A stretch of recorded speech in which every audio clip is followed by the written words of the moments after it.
Itong si Elvira, nilipat na sa mental institution. Mukha ngang nawala talaga sa katinuan ng isip pero di ko alam kung umaarte lang siya. Madiin kong kinokondena si Hope Aguinaldo sa pagpapakalat niya ng malisyosong video at pagnakaw ng design nitong si Natalie Wilson. Just admit, please, and I'm willing to forgive you. Hope, ang daming investors na nag-back out sa amin dahil sa nilabas yung video. Eric, sa dami natin pinagsamahan, you should know, I won't stoop that low. Alam mo naman gaano ko kamahal si Isabel, di ba? Pero pinabayaan mo siya? Hindi ko naman siya pinabayaan. Alam mo, Noel, umalis ka na lang. Baka kung ano bang magawa ko sa'yo. Yung drawing ko, di ba sabi mo sa akin ikaw ang gumawa nun? Bakit pirma ni Noel yung nandito? Siguradong-sigurado ako sa nararamdaman ko ngayon. Di kita mahal, Drake.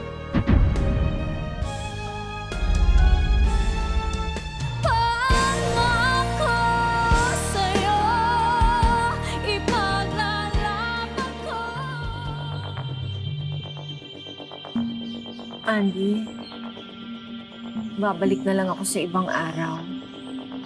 Bibisitahin na lang kita ulit.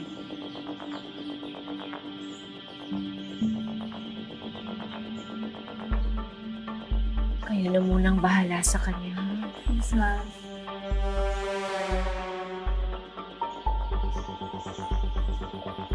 Excuse me? Natalie? Yes, do I know you? Ikaw yung designer, di ba? Oo nga. Meron ka bang dinadalaw dito?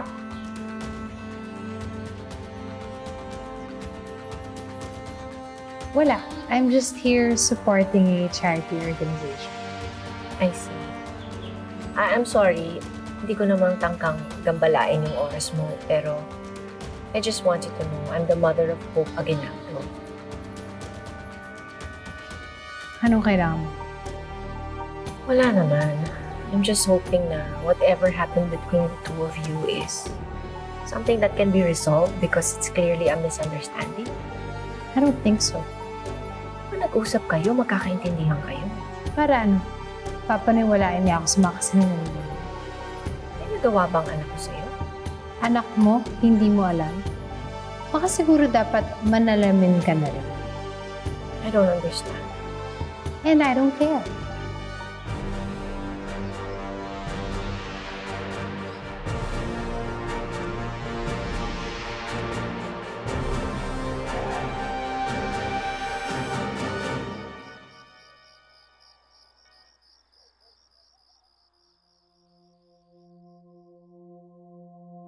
Salamat, Drake.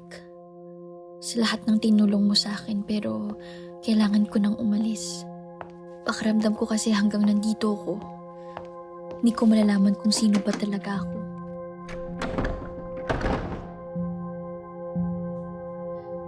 Nakasarado mo.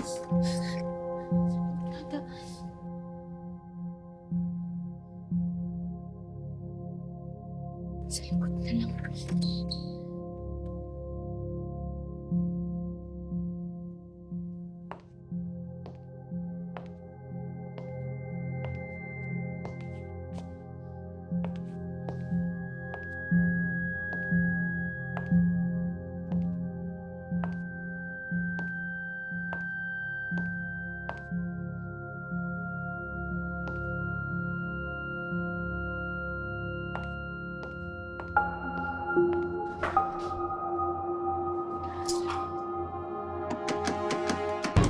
Isabel?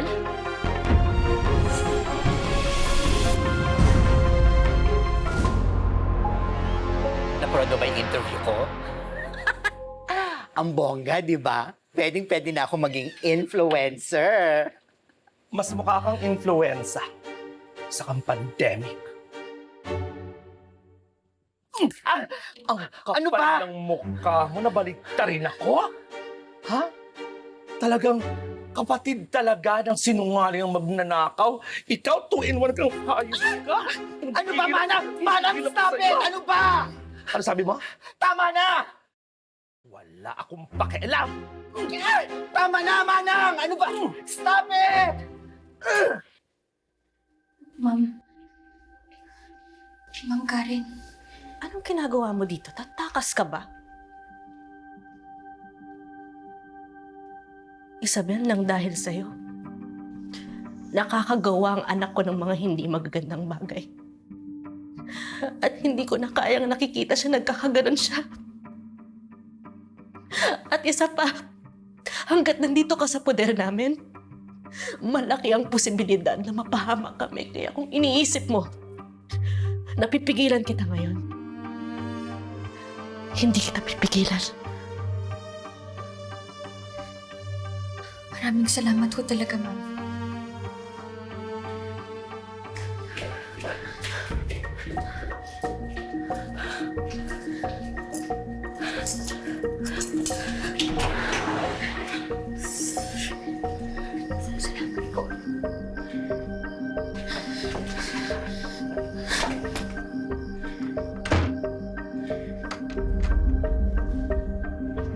Tama na sabi! Ako nagigigil ako sa'yo. Tumigil ka na! Ano ba? Bakit kasi hindi mo patanggapin na talunan ka? Naisang kita kaya ang tawag doon, karma! Aba, sa'yo pa talaga nang galing yung salitang karma? Alam mo, nung araw, akala ko, hilat sila ng pagmumukha mo ang mukhang demonyo. Yung pala, demonyo ka talagang hayop ka. Wow! Napakaganda ko namang demonyo, manang. Alam mo nga naman, ano? Ito yung ugali mo. Sinungaling ka na nga. Ang kapal pa ng mukha mo. Pwes ito ang bagay sa'yo. Binabalaan kita, Tamisha. Hindi lang yan ang kaya kong gawin. Bumalik ka dito! Bumalik ka dito! Gurang! Bumalik ka dito! Hindi pa ako tapos sa'yo! Wrangler! Miss Laos! Thundercat! Walang iya ka! Gagantihan kita! Oh my God, look at me. I'm so slimy! Yuck! Lola, bakit wala na daw si Lola Elvira sa kulungan? Yun na nga eh. Nilipat siya sa mental institution. Hindi pwede to. Pupuntahan ko siya dun. Naku, wag. Walang mga pulis doon na pwedeng magbantay sa seguridad mo. Baka kung anong gawin sa'yo ni Elvira. Tingin niyo po ba may kinalaman siya sa nangyari kay Isabel? Nako. Yan ang isang bagay na kinakailangan natin ng prepa. Ayaw niya pa tayo patahimikin. Lola, dahil ba sa pera?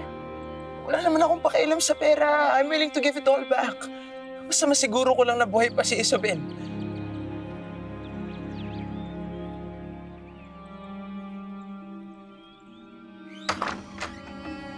Eric! So what do I owe this surprise visit? Natalie, sabihin mo sa akin ng totoo. Bakit mo ginawa kay Hope yun? Well, hello to you too. Natalie, hindi ako nakikipaglaro. Hindi rin naman ako nakikipaglaro. Seryoso ako sa'yo. Tita? Oh, Eric, buti nandito ka na. Nandito ako, ma, para tapusin na yung business partnership natin with Natalie. I don't think so, Eric. Sige na, Tamisha. Call them in. Yes. Wait lang. Yes, come in, come in. Come in. Hello, welcome. Hi! Hi, everybody! Ma, ano? Natalie, anong palabas to? Eric, hindi ito palabas. Your mom asked for a favor. Hindi na natin to patatagalin, ha? Hindi na. Eric, dito ka, anak. We are here to announce the engagement of my son, Eric, and my beautiful and lovely daughter-in-law-to-be, Natalie. Congratulations! Thank you. Congrats, diba? Amazing news! Oh my God! Oh my gosh, I'm blushing.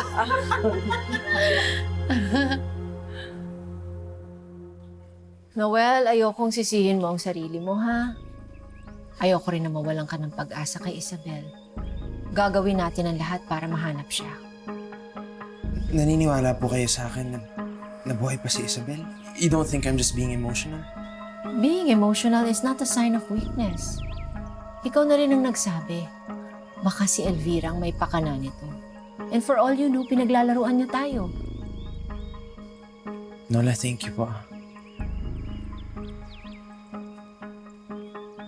Magandang hapon. Magandang hapon po. Meron po ba kayong update sa investigation? Pinuntahan ko yung pulis na may hawak sa kaso ni Isabel at Jessica Reyes. Humihingi ako ng kopya ng autopsy ni Isabel. Pero for some reason, ayaw nila ako bigyan. Bakit daw? Ang suspetsa ko, may tinatago sila. Sabi ko ni, Lola, baka si Lola Elvira na naman may kagagawan nito. Hindi malayong mangyari yan. Kaya siguro dinidelay nila para madoktor nila yung resulta. May kausap akong kakilala sa loob na magbibigay sa atin ng kopya. Pero medyo matatagalan nito dahil nag-iingat siya na baka may makahuli sa kanya. Gawin niyo lang po lahat ng kailangan niyo gawin. Lola, pakiramdam ko buhay ba talaga si Isabel? Diba, sabi ko naman sa'yo, gagawin natin ang lahat para mahanap natin si Isabel.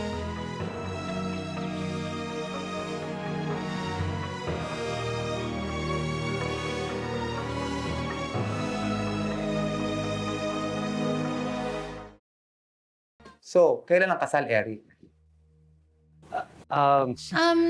Kailangan ba kasal agad? Can't we just enjoy muna yung engagement namin? Celebrate muna namin yung engagement, di ba? Eric? Yes. And I know that, it's still the pandemic right now. And I don't want a small wedding. I want my wedding to be grand. I want it to be the wedding of the year. Or the wedding of the decade. I mean, a girl can dream, right? And, ang importante is, engaged na kami. Kaya, alam na ng mga umaaligid dyan sa fiancé ko that he is officially off the market. Speaking of girls, Natalie, Eric and Hope Aguinaldo are former lovers.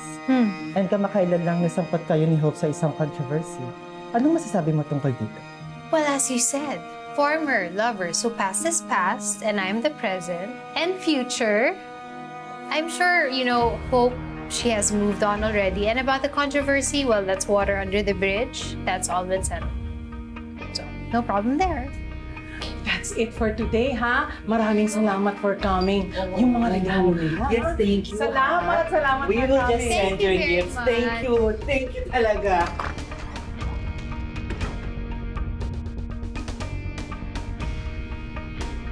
Yun, ma. Anong Eric? Yun, ma! Engagement? Press? Ano yun?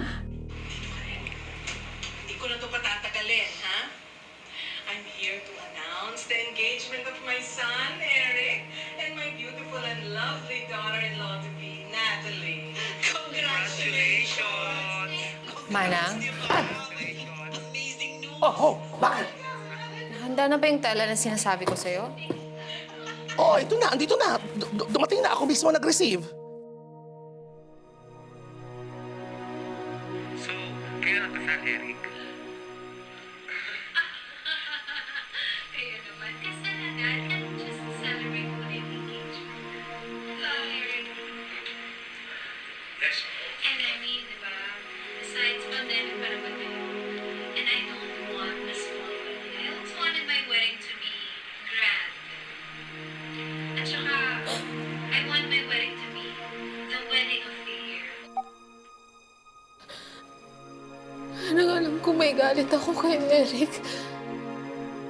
Pero hindi ko alam kung mahal ko pa ba siya. Pero bakit ako nasasaktan ng ganito? Oh, lakasan mo ang loob mo. Kaya nga, ayoko sana munang makita mo yan eh.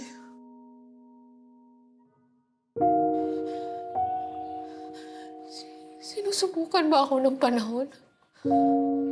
Engagement? Eric, hindi ko ba nabanggit sa'yo yon? Ma naman! Keep your voice down, Eric. What do you expect? Na matutuwa ako?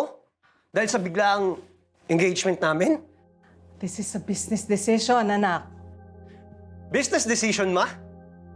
Kailan pa naging sakop na negosyo natin pagpapakasal ko? Simula nung magkarelasyon ka dyan sa Hope na yan, alam mo ba kung gaano kalaking epekto niyan sa reputasyon ng kumpanya natin na madikit ang pangalan natin dyan sa mga Aguinaldo na yan? Ginagawa ko to for us. And now, do what you have to do. And Eric. Besides, look how gorgeous Natalie is. Oh my God! Definitely an upgrade from Hope. Don't be too sad. Bye. Bye.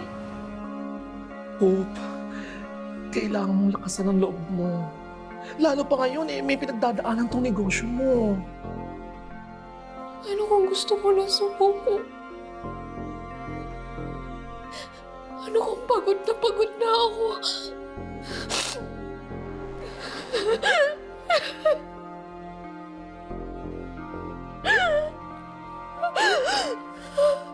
Eric, look, I totally understand how you feel. I mean, kahit naman ako, I was taken aback from the plan of your mom, but I can't say no when she asked for a favor, and she helped me with my business, so I'm just returning the favor. And I mean, Eric, come on. Can't you see? I like you. Hope, yun ang gusto nilang mangyari. Ang sumuko ka, ang malugmok ka. Ibibigay mo ba sa kanila yung pleasure na yun? Natalie, I'm sorry, pero hindi ko kaya magpakasal sa isang tao na hindi ko pa lubos nakilala. I'm sure ganun ka din. Eric, it's just an engagement. Hindi naman tayo ikakasal bukas. And, I mean, at least now, we have more time to get to know each other better, right? I'm sorry. Masyadong mabilis yung nangyayari. I need to go. Sorry. Eric.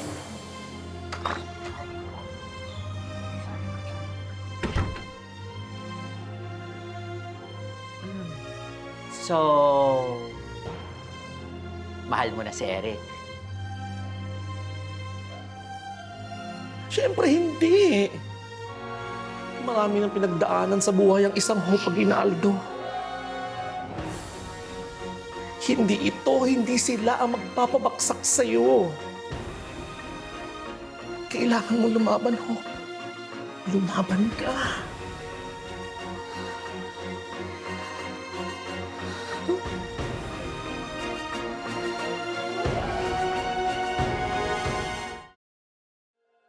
Anong mahal, Tamisha?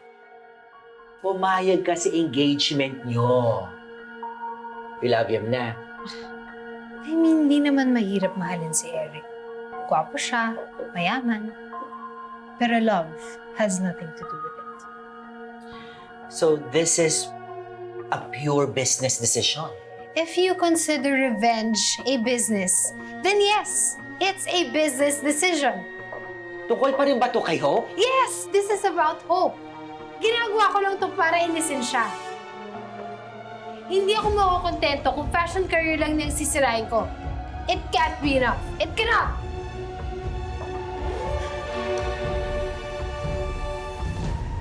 Isabel! Isabel! Nasaan ka, Isabel? Isabel! Guard! Isabel! Guard! Nasaan si Isabel? Ha? Nakita mo si Isabel? Ano? Ba't di ka makasagot? Nasaan si Isabel? Eh kasi sir... Anong kasi? Ano sabihin pinatakas mo si Isabel? Ha? Ano? Hindi ka talaga sasagot? Sabi ko sumagot ka! Rick!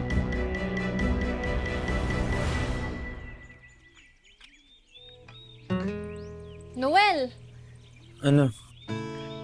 Workout tayo? Sige, ikaw na lang. Sungit. Hindi ka ba busy? Akala ko ba intern ka ni Tita Ninang? Exactly, kaya binibigyan niya ako ng time magpahinga. Tsaka, nakakasis kayo nangyari din sa fashion show. Nga pala, kamusta ba si Tita Ninang? Ayun, okay naman. Strong naman si Miss Hope. Kayang-kaya niya yun. Ang nakakabwisit lang talaga yung Natalie na yun. Hindi naman lang siya nasuportahan. Okay lang yun. Maintindihan ka naman ni Miss Hope. Ang totoo nga niyan, natutuwa siya kapag tinutulungan kita pag may time ako. Yeah. Dapat doon ka na lang kay na Tita Ninang. Okay lang naman ako. Ano ka ba? Magaling kaya ako mag-multitask. Hello? Tsaka, expertise kaya ng mga Gen Z yun. Oh? Pabibo din ba talaga yung mga Gen Z? Hoy, Gen Z ka din kung makapagsalita ka dyan. Ano pang ginagawa mo? Eh, kasi yan mo eh. Ano ka na bahala Ba't dito? papalabasin mo, ma?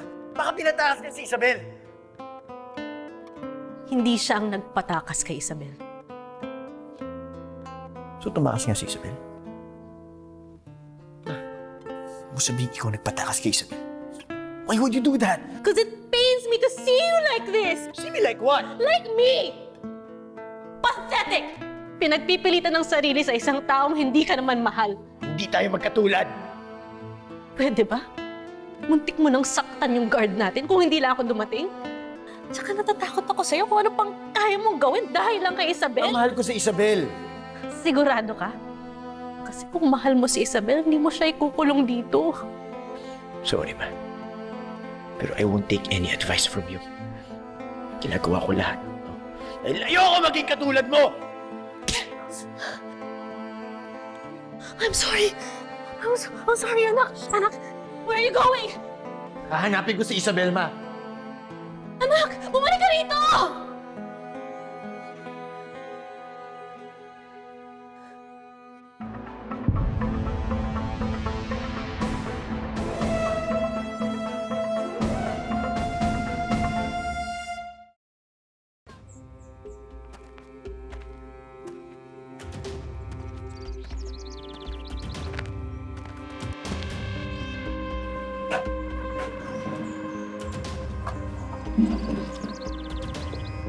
Tama ang hinala ko.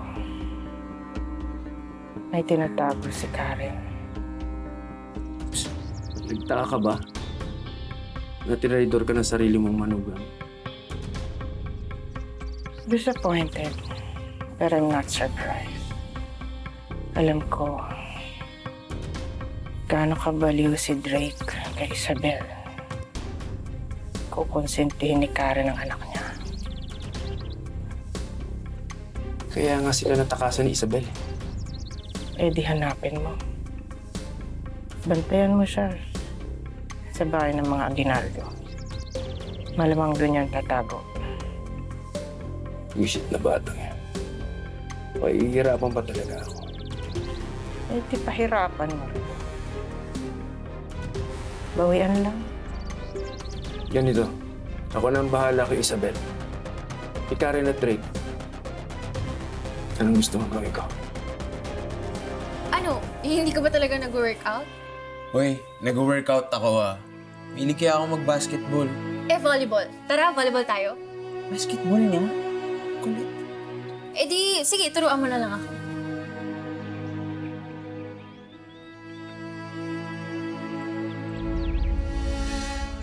Feeler naman ito. Sige, turuan kita. Turuan ka ba? Oo! Ah. Ba? Sinama mo na. Grabe naman to. Kung ayaw mo, sabihin mo. Hindi yung kailangan kasi mangot ka dyan. Ano? Hindi. Iniisip ko kasi si Isabel. Mahilig kasi kami mag-basketball dati. Ganun ba? Alam mo, dadamoves nga sana ako sa kanya. Gamit yung mga basketball skills ko. Mas magaling pa pala sa akin. Pahiya lang ako. Miss na miss mo talaga siya, no? Sobra. Don't worry. I'm sure mahanap din natin si Isabel. Tsaka nakita ko yung private investigator kanina. May update na ba? Ayaw bigay ng pulis yung autopsy nung nahanap na katawan ni Isabel. Kaya malakas pa rin yung kutob ko eh. Nabuhay pa talaga siya. Oh, ayun naman pala eh. Huwag kang mag-alala, Noel. Hindi ako magsasawang tulungan ka. Thank you, Trisha. Welcome.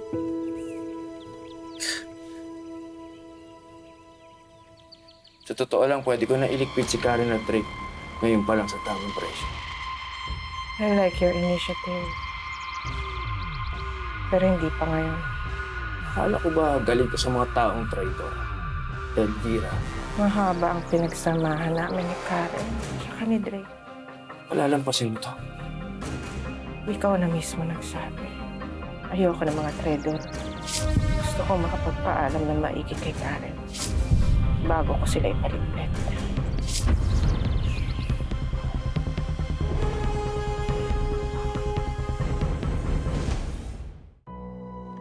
Laro tayo ng palit-ulo. Ibigay mo sa akin si Faith Aguinaldo. At ibibigay ko sa iyo ang kapatid mo. Isabel!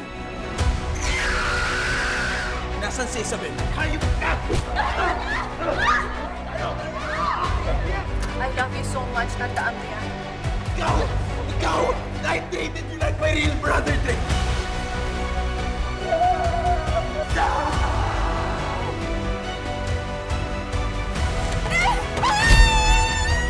Andy! Andy!